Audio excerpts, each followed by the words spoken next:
Hi, I'm Dr. Tracy Latz. And I'm Dr. Marion Ross from shiftyourlife.com, and welcome to our podcast. Today we're going to talk about how to reduce anxiety and just holiday stress in general.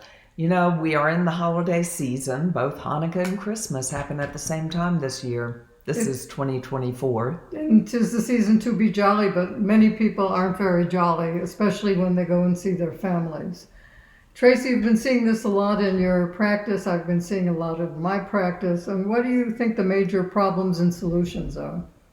Well, part of the issue is a lot of people go back into their childhood homes and they have a hard time with falling back into familiar patterns. And the adults do that, the adult children do that, and it leads into sometimes some dysfunctional patterns of power and control, or fear and anxiety, or a sense of competition among siblings, or just a feeling that maybe I'll be unlovable. It's the typical shrink's greatest hits of what gets everyone stuck in everything. And it goes back to lack of self-love. Very often when adult children and younger teenage children, or someone just coming from college for a couple weeks, going back to their home, it doesn't matter what your age is. Your parents still think they're your parents, and they are your parents, but they still treat you like a kid.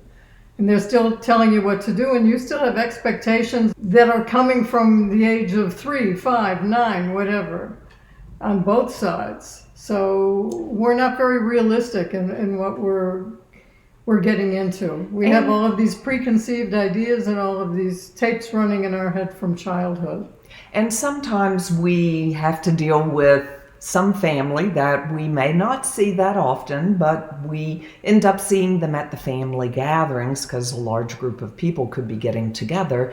And with that, there could be anger or resentment from past scenarios or situations. But maybe you still want to go to the family gathering because you'd really like to see siblings or others, people that you really have a heartfelt caring for.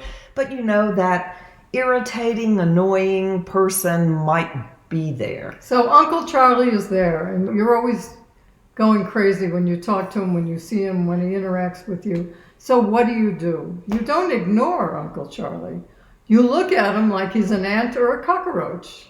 We call this the La Cucaracha technique, and it really is where you look at someone or picture them as if they are in the consciousness of a cockroach or an ant. Doesn't mean we're calling the exterminator in. Nobody's going to be harmed.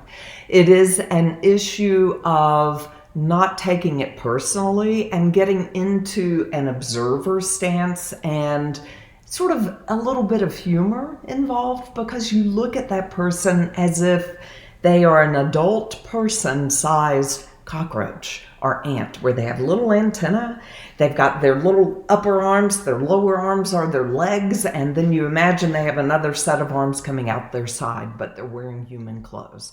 When you do this, you'll kind of almost giggle.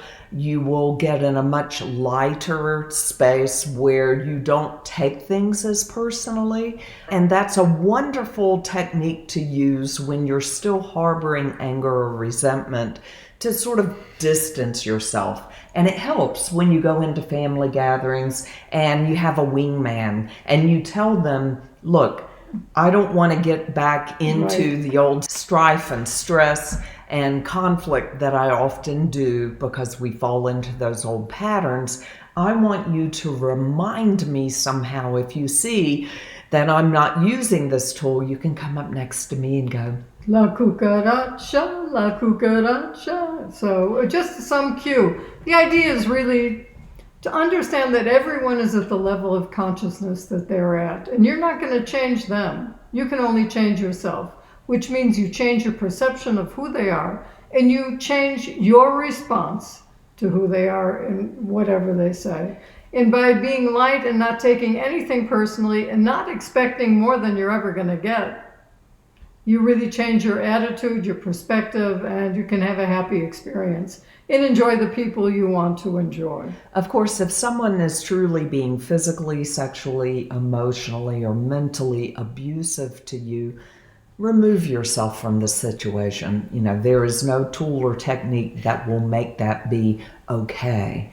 So that again helps to have a wingman or a wing woman or a wing person to be able to come along and sort of help remind you maybe it's time to, oh yeah, remember we were going to have to go to the store to pick this up. You come up with some plan of giving yourself an escape valve if you need to.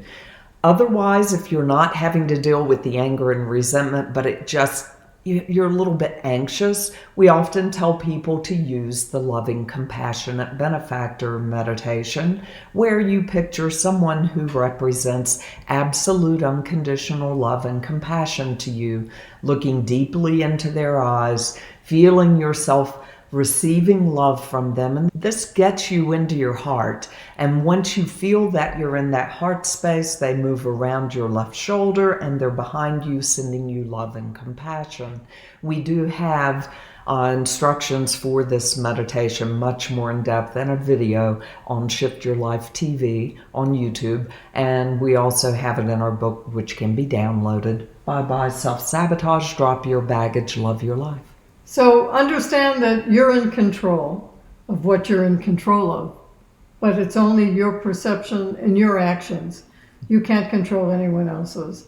We will be doing more videos. We just wanted to do some quick tips for today.